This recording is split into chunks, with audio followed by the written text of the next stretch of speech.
Well, we're here, as you can see, Best Buy behind me there. And here it is, folks. Welcome to the show today. This is the DJI Osmo Mobile 2. It goes in portrait and landscape quite well. So they're showing both on the box. Comes with a nice little case here. It's like a foam shell thing there, which is nice. Carry it around, protect the thing. So I haven't even had to look at the instructions at all. I downloaded the app. I watched a couple of comparison videos about different gimbals, and I watched another video that showed some of the features of this thing, and that's about it. Probably about 10 minutes. I downloaded the app, connected it with the gimbal, and yeah, everything seems to work great. So we'll switch this guy on, the phone on, hold that for 5 seconds. There's the gimbal is active there now. And that's it. It's running. So what you're seeing on the screen there, we'll get this guy a little bit closer here. So that's what the DJI app looks like on the phone screen. You've got a bunch of controls and stuff here. You can go into some settings. You've got camera settings, you've got gimbal settings, you've got some of the actual filming settings and stuff over here. Switch back and forth to camera or video, start and stop, go to the selfie. This is the tracking thing down at the bottom. You can play your repeated, very intuitive, very easy to use, Bluetooth connection at the top. It tells you your device power, right? So the first one is my phone, and then the second number is the charge on the gimbal itself. So one of the reasons I chose this model is because it's very easy to use. It's very simple. It doesn't have as many buttons as some do, but you know, we want something to be simple, easy to use. So it's got a little joystick here, right, that you can move and pan around. You can change the speed in the settings, but you can also, you know, if you push the joystick just a little bit, it will turn slow and or fast. I'll try and get it there. It's very sensitive there, right? No. Anyway, you can see how it works. Of course, it's on a tripod right now because I'm just doing a little demo for you guys. You got the different modes. There's a zoom in and out right on here. They made a few changes since the last model. I believe this one is a lot cheaper too. This was, you know, it averages around $150 in the US. It's a little bit more here in Canada. This one cost me $169. And it was going to be about the same price to have it shipped and all that stuff, right? And I really kind of wanted you know, it in my hands, right? So changes to the last model. The grip's a little bit different, right? It's not quite as nice. It's a little more plasticky feeling. They don't have the trigger on the back, which some people don't like and some people do. You know, I guess you get used to features of the old one, or, you know, things that you like, and they've changed. Yeah, of course, you can look up the comparisons, and I really don't think that you could buy. You might be able to find the mobile, or the original one, still out there, but you know, this is the latest, greatest one. So yeah, I think it was quite a bit more expensive, the first one, than this one. So I think this is very reasonable. I've already done a couple of little tests.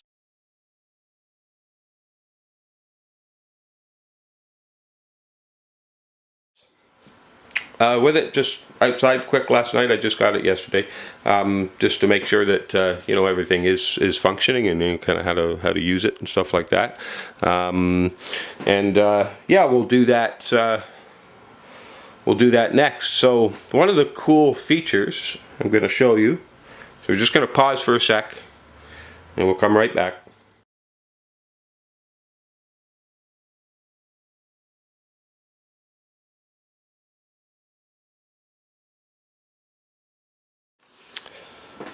Okay, so one of the cool features I want to show you is what they call this motion lapse here. So it's super easy to use, right?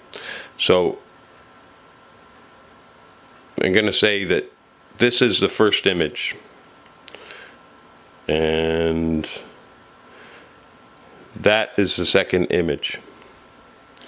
So I'll leave the settings at just what the default is there right now, just for argument's sake. So what it's going to do is take a series of pictures in between those 2 points that I just showed the gimbal, or the screen.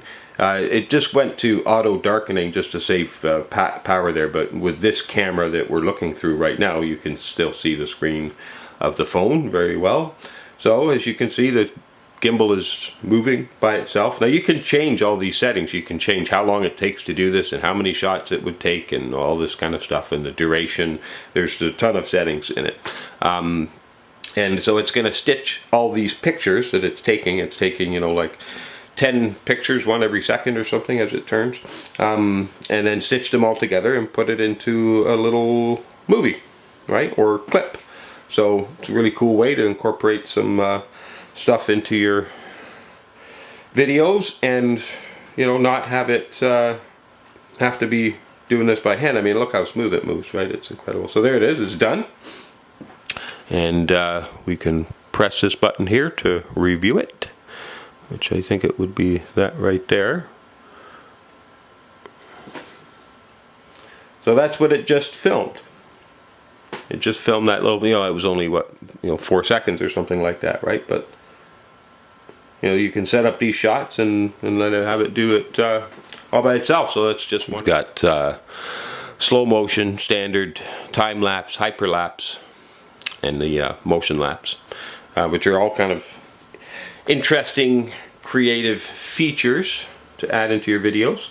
So here we'll just a second. I'm going to pop it off the tripod so you can see how it moves around. Okay, so I'm holding it in my hand right now, and I've got the autofocus turned back on the EOS. And you can see as I move the gimbal around, the image stays nice and stable. There's couple different modes, like a sport mode and an action mode and stuff like that, right? It works very well. This thing is super light. That's one of the other reasons that I chose this model. It's quite a bit lighter than some other models out there. It doesn't look like the phone is sitting in there exactly 100% square. I just kind of rushed and threw it in there. So we would adjust that. I mean, it is balanced there and stuff like that. And you can tweak your horizon there and stuff by several degrees. There's a calibration setting and stuff in there, right? And there we'll move some stuff with the joystick. So even as I move my hand all around, you still get some nice, you know, fluid looking shots. Sorry about the lighting and all this is pretty terrible, right? So anyway, you know, you guys get the idea. So that's my little quick review about the DJI Osmo Mobile 2. A couple of the features that it has, and we're going to go out and play with it some more. Go outside and film some stuff. How's it going, everyone? So, gonna do a couple of test shots with the new DJI Osmo Mobile 2. So I'm using the tracking thing right now, walking back and forth in front of my house. I got the gimbal on the end of my tripod, so it's really kind of using like an extension stick that's about, I don't know, 18 inches, 2 feet or so. Let's hold it a little further away from me. So yeah, we're walking back and forth in front of the house, just checking this out. So this is the We're in the DJI app right now, and so we'll continue in this mode or with the DJI app, and then we're going to switch to the iPhone app. Stick around, be right back. Okay, so this is walking with the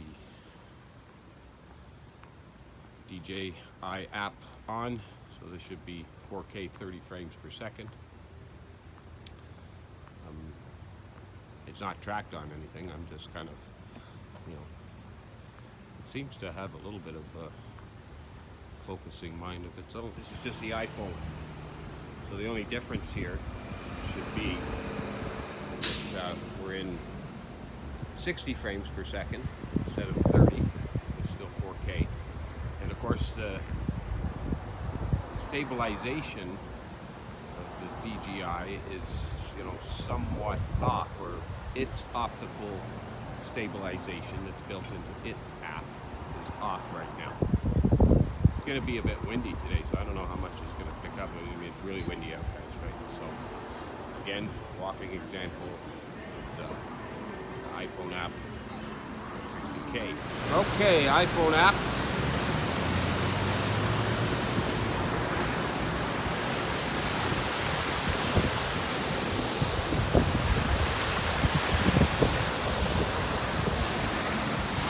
Okay, so this is the DJI app.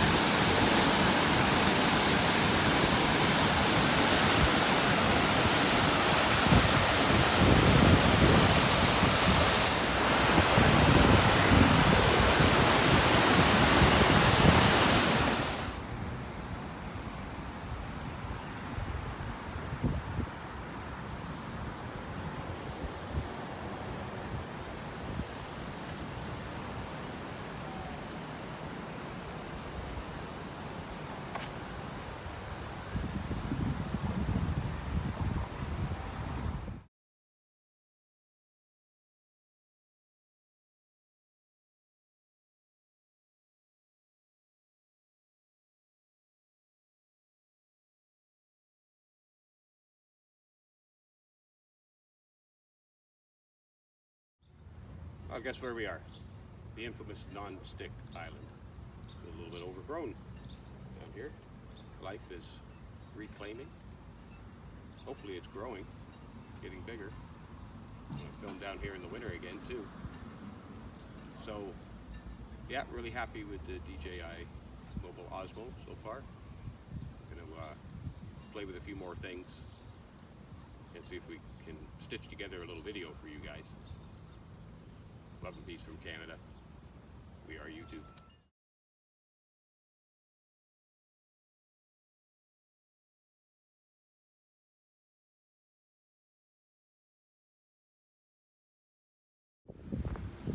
This is the DJI app.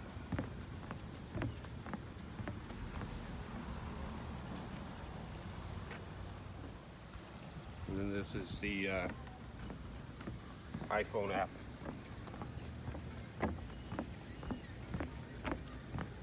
You still get the benefit of the gimbal, self-leveling and all the adjustments and all that stuff there.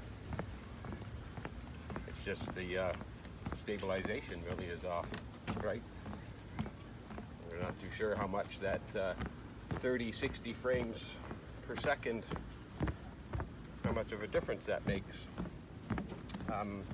When I was filming it, it looks like it does, like it's a little bit choppy, but when I watched the video playback on the television and stuff there, it looked fine, it looked smooth. So again, I'm not sure.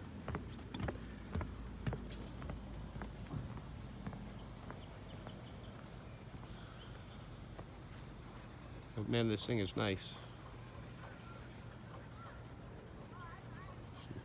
Slow panning with the joystick here.